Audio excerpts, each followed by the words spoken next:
Good morning বন্ধুরা, সবাই কেমন আছো? আশা করি আমার বন্ধুরা সবাই ভালো আছে। বন্ধুরা, আমরাও সবাই ভালো আছি। তো এখন থেকে ভিডিওটা শুরু করলাম। প্লিজ স্কিপ না করে পুরো ভিডিওটা দেখো, আশা করি তোমাদের খুব ভালো লাগবে। তো বন্ধুরা, ঘরের সমস্ত বাসি কাজ সেরে স্নান টান করে চলে এসেছিলাম ঠাকুর দিতে। আর এদিকে দেখো, আমার কিন্তু ঠাকুর দেওয়াও হয়ে গেছে। আর আজকে দেখো বন্ধুরা, কত ফুল, মানে কি বলো, ফুলে ফুলাকরণ হয়ে গেছে। মায়ের ঘরটাও পুরো ফুলে ভর্তি করে দিয়েছি দেখো।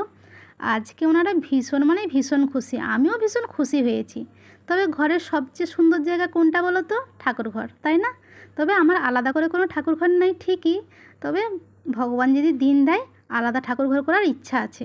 এই একটা আশায় রয়েছি, ভগবান কবে দিন দেয় দেখা যাক।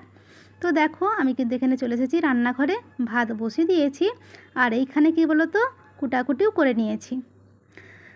তো এখানে দেখো, সজনাটা আলু কুটেছি, আর এখানে ডাল ধুয়ে রেখেছি। আর কি বলো তো, এটা মুগ ডাল, তবে সবজিটা কিন্তু সবই ধোয়া আছে, বুঝেছো? এই আলু সজনাটাও ধোয়া, আর বাঁধাকপি কুটেছি। আর এটা কি বলো তো, পোস্তর আর শুকনো লঙ্কা। তো এটা মিক্সিতে বাটবো, আজকে শিলে বাটবো না, বুঝেছো? তো দেখো বন্ধুরা, আজকে আমি কী রান্না করেছি। আজকে আমি রান্না করেছি সজনাটা দিয়ে আলু দিয়ে পোস্ত। পোস্তর কালারটা দেখছো লাল লাল হয়েছে, লঙ্কাটা না অনেকটাই পড়ে গেছে, মনে হচ্ছে পোস্তটা ঝাল হবে।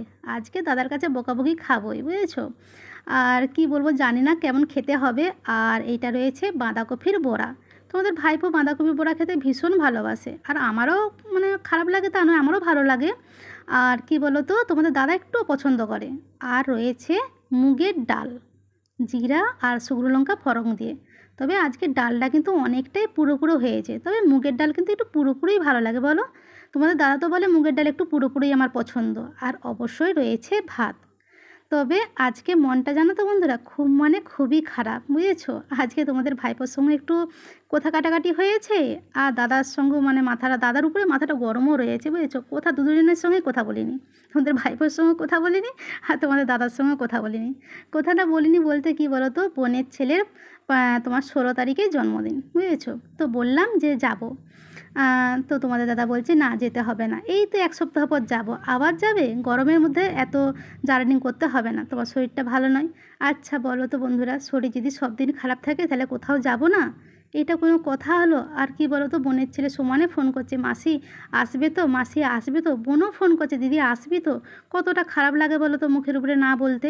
আর এই যে ছেলের সঙ্গে কথা বলছি না বলে, এই যে মান ভাঙানোর জন্য আমাকে খাইয়ে দিল। আবার আমাকে বলছে তুমি একটু আমাকে খাইয়ে দাও। আমি কিন্তু তাও কথা বলি না, দেখতে পাচ্ছ? অন্যদিন পটর পটর করি ছেলের সঙ্গে, আজকে কিন্তু কোনো কথা বলি না, একদম চুপচাপ রয়েছে, বুঝেছো? সত্যি মনটা এতটাই খারাপ লাগছে, বলার মতন নয়।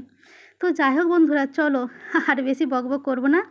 যদি ভিডিওটা ভালো লেগে থাকে অবশ্যই একটা লাইক দিও, আর সবাই ভালো থেকো, সুস্থ থেকো, আর এইভাবে এবদির পাশে